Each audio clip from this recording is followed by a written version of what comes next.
अपने ही counter part से लगातार ट्रिगर मिलते हैं जब डिवाइन फेमिनाइन को, और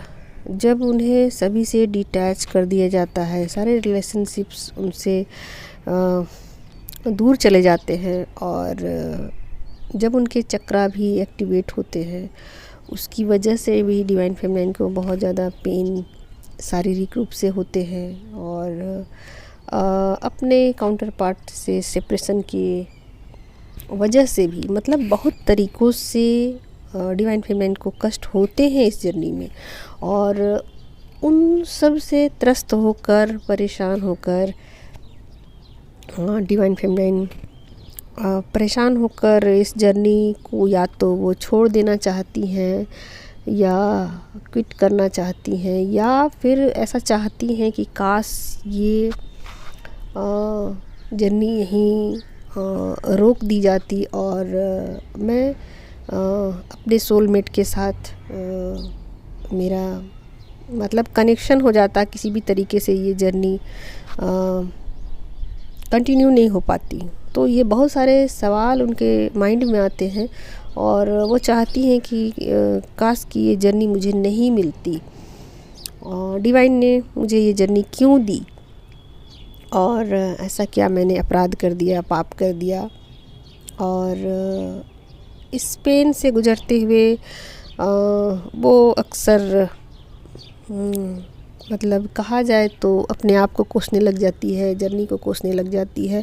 और जितने भी लोग उनसे जुड़े होते हैं सबको वो कोसने लग जाती है, और ऐसी कोशिशें वो करने लग जाती हैं जिससे कि ये जर्नी उनसे छूट जाए या उनको कंटिन्यू नहीं करना पड़े। ठीक है, तो ऐसा क्यों होता है? क्योंकि डिवाइन फेमिनाइन अभी अनअवेकन है, और अनअवेकन है तो उन्हें ऐसा लगता है कि ये जर्नी उन पर थोपी गई है, या डिवाइन ने दी है, या फिर मैंने ऐसा क्या कर दिया जिसकी वजह से ये जर्नी मुझे दे दी गई है। ठीक है, तो देखिए ये जो जर्नी है ना, ये आपका ही चुनाव है, या फिर आप इसको ऐसे भी कर सकते हैं कि ये डिवाइन ने आपको दी। ठीक है, दोनों एक ही बातें हैं, लेकिन अभी आपको ये चीज़ें आपको समझ नहीं आती है क्योंकि अभी आपके चक्रा सारे ब्लॉक्ड है। ठीक है, तो देखिए पास्ट लाइफ से ही ये जर्नी स्टार्ट हो जाती है, और पास्ट लाइफ में ही इसका जो नींव है वो रख दिया जाता है, और उसके भी पास्ट में कई बर्थ ऐसे होते हैं जिसमें जो सोल है वो विचार करने लग जाती है और इस पर काम करना अपना शुरू कर देती है। क्योंकि जब सोल बहुत ज़्यादा ओल्ड हो जाती है और वो इन चीज़ों पर विचार करने लग जाती है कि एक ही काम को बार बार किए जाना, और वो जब जागने लग जाती है और उन्हें वो लाइफ अच्छी नहीं लगने लग जाती है, और इरिटेटिंग लगने लग जाती है, और बोरिंग लगने लग जाती है, तो सोल खुद ही ये डिसाइड करने लग जाती है कि क्या इस बोरियत से बचा नहीं जा सकता और इसका बचने का कुछ उपाय नहीं है। तो ऐसे में वो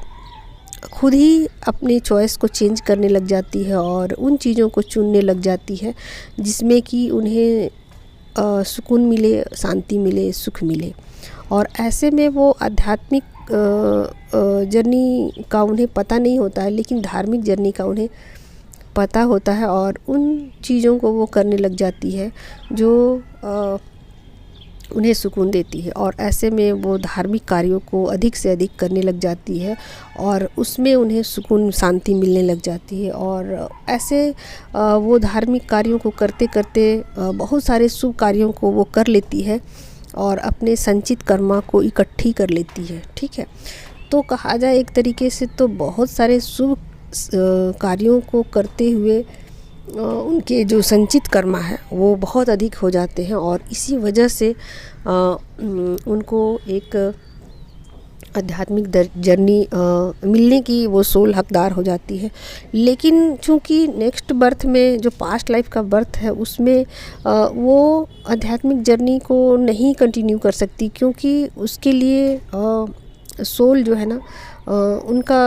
पहले प्रिपरेशन बहुत ज़रूरी होता है, और ऐसे में उनको वो शरीर छोड़ना होता है और नेक्स्ट बर्थ में जाना होता है। तो ऐसे कहा जाए तो पास्ट लाइफ के शुभ संचित कर्मों को वो करती है पहले पास्ट लाइफ में, और अपने बहुत सारे शुभ कार्यों को करके वो अपना फाउंडेशन मजबूत कर लेती है। और कहा जाए तो उन कार्यों को करते हुए वो खुद ही ये डिसाइड करने लग जाती हैं कि उनको एक स्पिरिचुअल जर्नी मिलनी चाहिए। ठीक है, तो इसमें आप दोनों ही बातें कह सकते हो कि या तो डिवाइन ने आपको ये जर्नी दी या आपने खुद ही डिसाइड कर ली। तो ये सारा प्रिपरेशन आपने पास्ट लाइफ में की हुई है और आपने उसकी न्यू पास्ट लाइफ में ही तैयार कर ली है, और इसी वजह से आपको ये जर्नी दी गई है या आपने खुद ही चुन ली है। ठीक है, तो चूँकि डिवाइन फेमिनाइन के सारे चक्रास ब्लॉक होते हैं और बॉडी माइंड और सोल तीनों जागृत अवस्था में नहीं होते हैं, इसी वजह से उनको ऐसा लगता है कि डिवाइन ने ये जर्नी उन्हें दे दी और इतना कष्ट इतना पेन उन्हें सहना पड़ रहा है। ठीक है, तो लगातार काउंसलिंग लेने से और अपने ऊपर वर्क करने से धीरे धीरे उनके चक्रास के ब्लॉकेज ख़त्म होने लग जाते हैं और उन्हें धीरे धीरे पता लगने लग जाता है कि ये पेन रेगुलर नहीं रहेंगे और परमानेंट सोल्यूशन यही है। और पेन तो थोड़े बहुत होंगे क्योंकि उन पर वर्क चल रहा है। तो जैसे एक डॉक्टर ऑपरेशन करता है और बीमारियों को ठीक करने के लिए थोड़ी देर के लिए उन्हें बेहोश किया जाता है और एनेस्थीसिया दिया जाता है, तो ठीक उसी तरीके से ये सारा प्रोसेस है और फिर एक अच्छा स्वास्थ्य उन्हें बाद में मिल जाएगा। तो उसी तरीके से ये जर्नी है और इसमें घबराने की ज़रूरत नहीं है, लगातार काउंसलिंग लेने की ज़रूरत है और जो जो उन्हें चीज़ें बताई जाती है उनको गाइड किया जाता है। उनके गाइड्स जो उन्हें बताते हैं, स्पिरिचुअल मास्टर जो उन्हें गाइड करते हैं, उस पर ही उन्हें लगातार बने रहना है और अपने ऊपर वर्क करते रहना है। और ये धार्मिकता क्या है और आध्यात्मिकता क्या है, ये दोनों अलग अलग चीज़ें हैं और बिना कोई धार्मिक हुए आध्यात्मिक नहीं हो सकता है दोस्तों। तो पास्ट लाइफ में समझा जाए तो हर कोई धार्मिक था और इस लाइफ टाइम में उन्हें एक आध्यात्मिक जर्नी दी गई है। ठीक है, तो ऐसे ही समझ लीजिए कि अभी जो सोल प्रेजेंट में जो भी सोल्स धार्मिक हैं और बहुत ज़्यादा धार्मिक कार्यों को कर रहे हैं और अपने लिए एक अच्छा नींव तैयार कर रहे हैं, तो मान के चलिए कि नेक्स्ट बर्थ में उन्हें एक आध्यात्मिक जर्नी उन्हें दी जाएगी। तो आध्यात्मिक जर्नी से पहले धार्मिक जर्नी उनको दी जाती है और उसमें उनको एक कहा जाए तो सिस्टम में लाने के लिए पहले से सारे प्रिपरेशन पहले ही कर लिए जाते हैं, यानी कि पास्ट लाइफ में कर लिए जाते हैं। तभी आपको ये जर्नी ट्विन फ्लेम वाली नेक्स्ट बर्थ में दी जाएगी। ठीक है, तो मैं कभी दोनों का अंतर आप लोगों को बताने वाली हूँ और दोनों में क्या डिफरेंस है। तो आज के लिए इतना ही। Take care, love you all, thank you so much.